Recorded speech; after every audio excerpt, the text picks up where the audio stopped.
April 1242. The ice on Lake Peipus groaned beneath the weight of war. Across the frozen plain, 50,000 pagan warriors from Novgorod and the Baltic tribes faced a wall of white. 1,000 Teutonic knights, armored head to toe, banners stiff in the wind. They had come to crush the pagans once and for all, to carve a new holy frontier for Christendom. But the cold had its own design. When the horns sounded and the knights charged, the ice began to crack.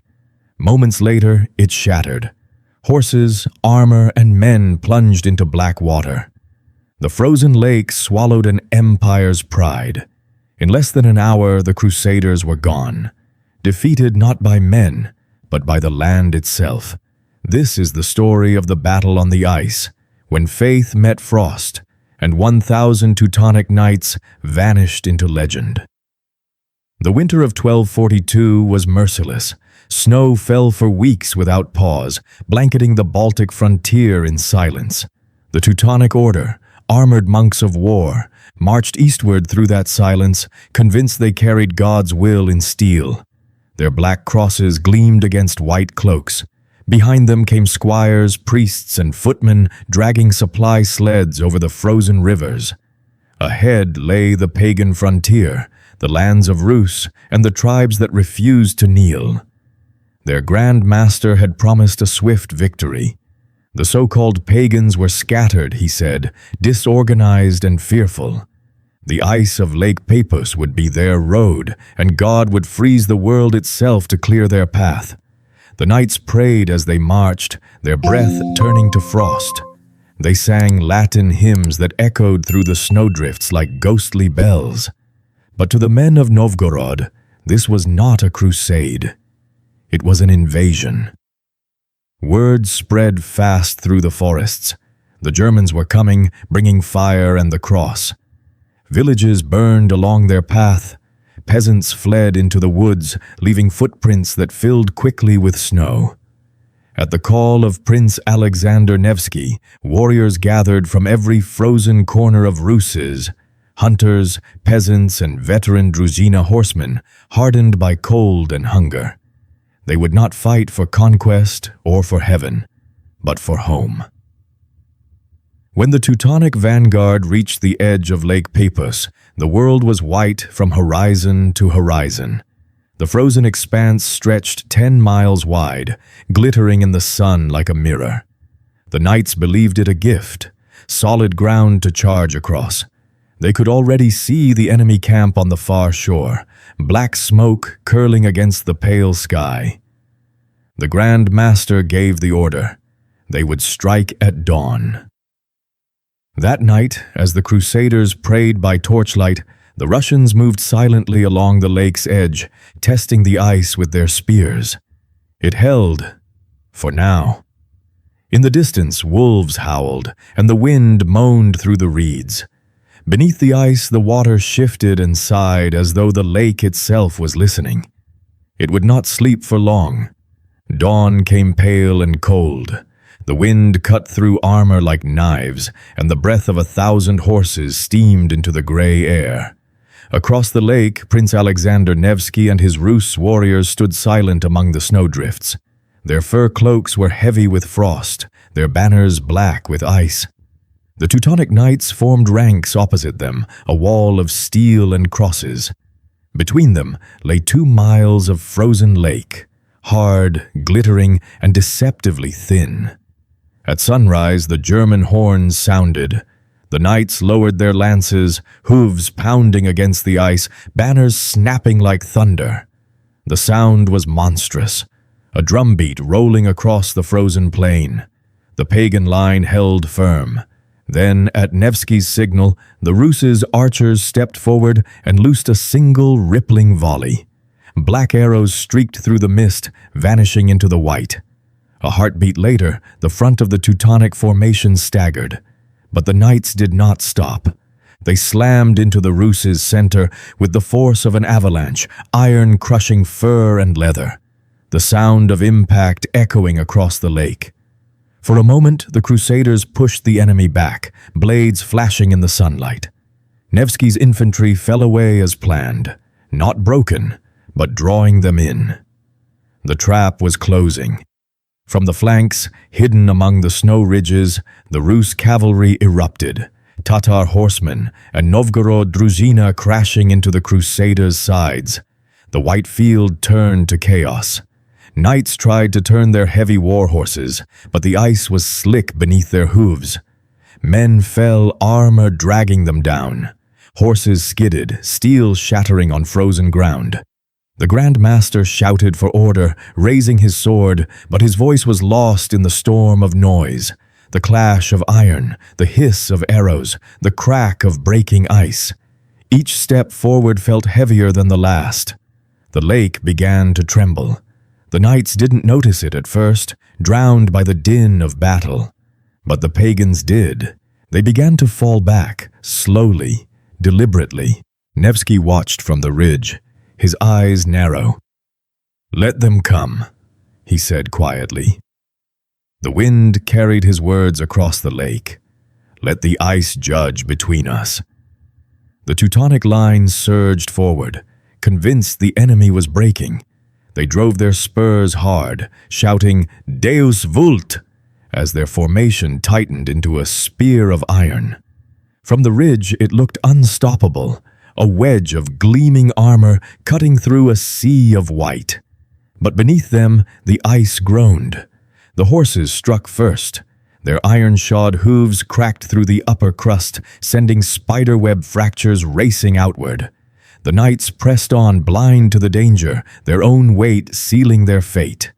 Then, with a sound like thunder muffled by snow, the lake broke. The front ranks vanished instantly, swallowed whole as the ice gave way. War horses screamed, their riders flailing in the freezing black water. Those behind tried to halt, but momentum drove them forward.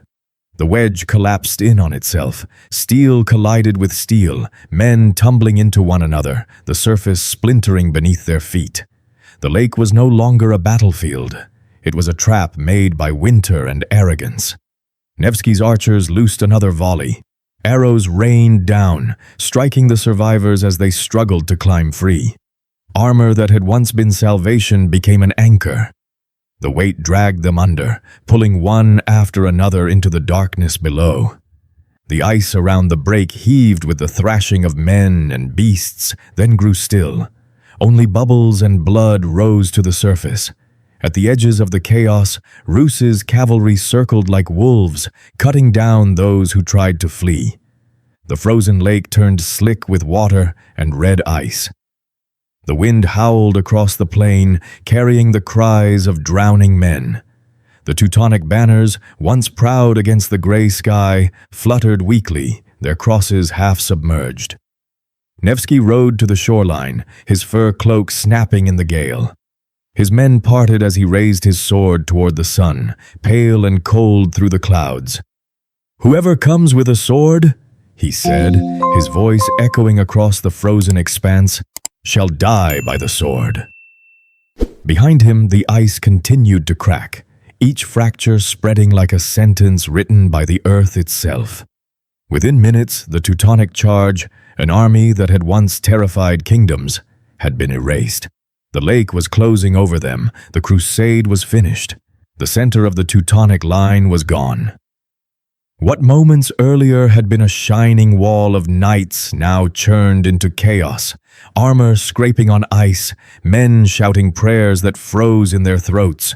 The survivors near the flanks tried to pull back, but retreat meant turning their backs on the storm of arrows still falling from Nevsky's ridge. Horses stumbled over corpses, frozen blood slicked the surface beneath them. The lake moaned again, deep, guttural, alive. The ice was no longer a floor, but a living thing twisting beneath their weight. The sound rolled underfoot, a long, low thunder, and then came the final crack. Whole ranks disappeared as if swallowed by the earth. Helmets and shields bobbed briefly before the black water closed. The Rus's infantry advanced carefully, picking their way over the fractures. They didn't need to fight anymore. The lake was doing their work. Arrows hissed across the wind again, striking the stranded survivors who crawled on hands and knees toward the shore. One knight raised his sword toward the sky, sunlight glinting off the blade before a shaft found the gap in his visor. He fell without a sound, and the sword spun slowly into the water beside him. By midday, the battle had ended. The frozen field that had promised glory was now a graveyard. The Teutonic banners lay half-submerged, their black crosses twisted by ice. Nevsky rode forward across the cracked surface, his horse stepping lightly between the fissures. Around him, his men began to chant softly, their voices rising like the wind. Novgorod. Novgorod. He stopped at the edge of the largest fracture and looked down. Beneath the glassy surface, he could see faces, pale, still, eternal. He made the sign of the cross, not for triumph, but for mercy. "The Lord has judged," he said. The lake shuddered once more, as if agreeing, and then grew silent. By sunset, the ice had frozen smooth again, sealing the fallen inside. The pagans of the north would tell their children that on quiet nights, when the wind blew cold from the east, you could still hear the faint creak of armor beneath the lake. The ghosts of the crusaders, forever trapped in their own holy war. When the fighting ended, the lake was quiet again. Too quiet. The snow muffled every sound except the faint groan of settling ice. The Teutonic dead lay sealed beneath it, their armor glinting through the frost like trapped stars. The sun hung low and colorless in the sky, reflecting across the frozen plain until it was impossible to tell where heaven ended and the world began. Nevsky dismounted slowly, his boots crunching on the ice. The surviving Rus's warriors gathered behind him, their faces streaked with soot and frostbite, their beards stiff with ice. They had expected victory to feel like triumph. It didn't. The silence pressed on them like weight. They stood among the remnants of faith turned to ruin, banners frozen mid-collapse, swords half embedded in the ice, the faint scent of iron and smoke still rising from beneath. A squire approached the prince and asked if they should pursue the few knights who had escaped to the far shore. Nevsky shook his head. "The lake will finish what men began." He looked out across the frozen wasteland, the last wisps of mist curling over the cracks that had swallowed an army. "No one escapes judgment," he said softly. By evening, the surviving Teutonic footmen were rounded up and stripped of their weapons. Many wept, not from pain, but from shame. They had marched east, believing they carried God's sword. Now they prayed to the same sky that had betrayed them. The Rus treated them not as devils, but as broken men. The war was over. The lesson would endure longer than the victory. That night, the wind howled across Lake Peipus, freezing the last open pools into stillness. Somewhere beneath the ice, the fallen knights drifted in the dark, armor heavy, hands still gripping swords that could no longer reach heaven. The battle had lasted less than an hour. Its echo would last forever.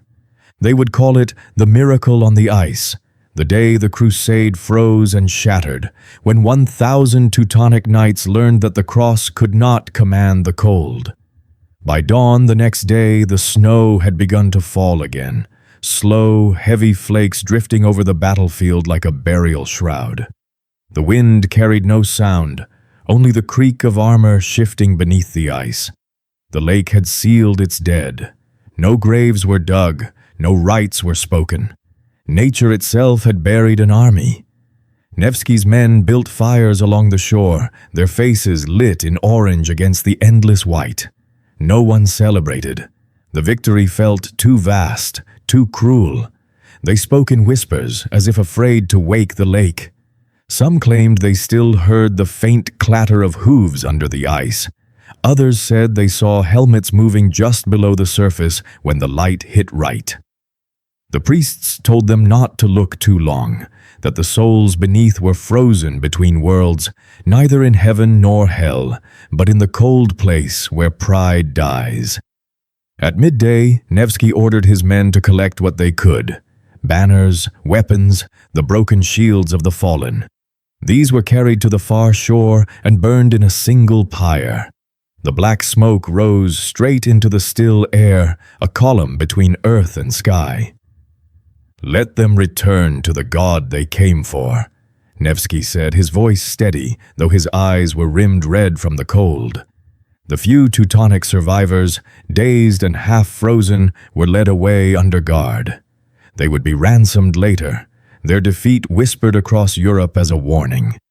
The crusade in the north had ended not with conquest, but with silence. When evening came, the fires burned low, and the last light of the sun bled red across the frozen lake. The surface shimmered faintly, as if reflecting something alive beneath. Nevsky stood at the water's edge, his breath a pale cloud in the dusk. "The cross fell," he murmured, "but the world did not end. Perhaps that is mercy." Then he turned and rode away, leaving the ice to its dead. Behind him, the snow fell thicker, erasing footprints, swallowing banners, and sealing forever the memory of one frozen hour when faith met winter, and winter won.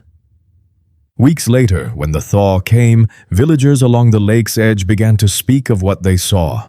Shields rising slowly to the surface, the glint of metal in the spring sunlight. The ice had melted, but the dead did not float. They hung suspended in the black water, armor gleaming like the scales of some vast creature sleeping beneath the waves. Prince Alexander Nevsky forbade his men from disturbing the lake. "Let them rest where their faith froze," he said.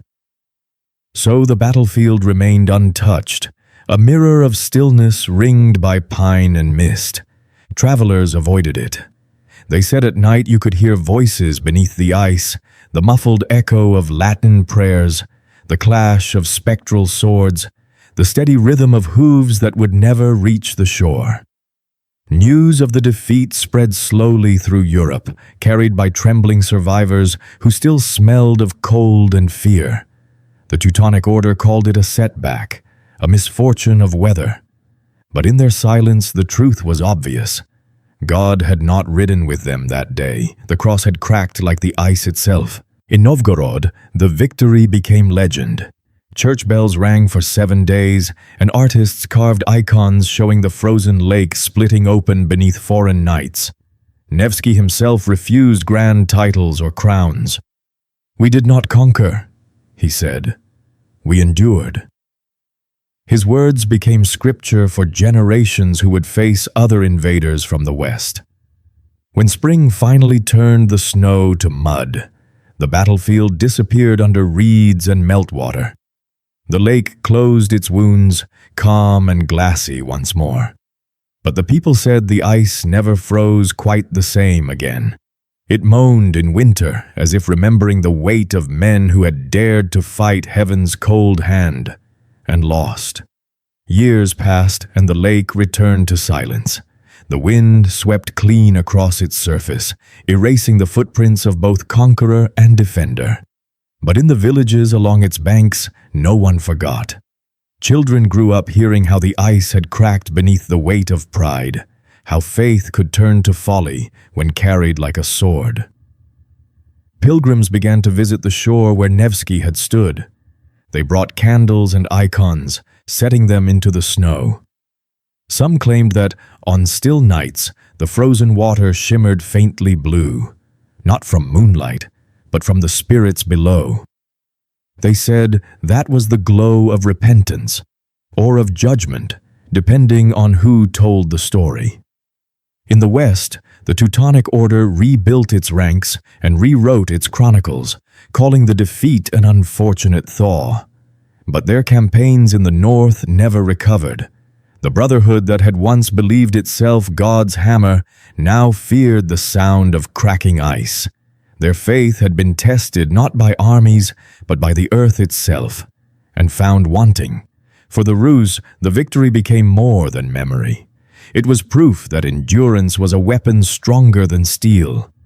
Nevsky's words, "He who comes with a sword shall die by the sword," were carved into cathedrals, whispered before every battle that followed. The frozen hour on Lake Peipus became the heart of a nation's legend, the moment when heaven and homeland felt the same. Even centuries later, fishermen on that lake spoke of a chill that lingered below the water's calm. They would not sail over the center, even in summer. They said the nights still slept there. 1,000 ghosts held fast beneath the ice, their armor cold, their crosses rusting, their eyes forever fixed upward, waiting for a thaw that would never come. Centuries later, when the ice had long melted and the faiths that clashed upon it were only echoes in the stone, divers in the cold waters of Lake Peipus found what legend had promised. Iron helms fused by rust, sword hilts wrapped in silt, bones locked in chainmail as if still kneeling in prayer. The lake had preserved the moment. The instant faith and frost met, and neither survived. Historians would call it strategy. The faithful would call it judgment. But the people who still lived along its shores had a simpler name. The day the ice spoke. They said the lake had memory, and that each winter, when the wind turned sharp and the surface froze glassy white, it whispered again. Faint clinks of armor, soft hoofbeats, the echo of men who believed they could ride over heaven's mirror. Prince Alexander Nevsky was canonized, his name etched into cathedrals. The Teutonic Order faded, its cross swallowed by time. Yet the lake remained, patient, silent, endless. It needed no saints or armies to tell its story. It had written its truth in ice. And every year, when the first frost came, the fishermen of Peipus paused their nets and bowed their heads to the wind. Not in fear, in respect. Because some battles do not end. They just freeze in place, waiting for history to thaw them again.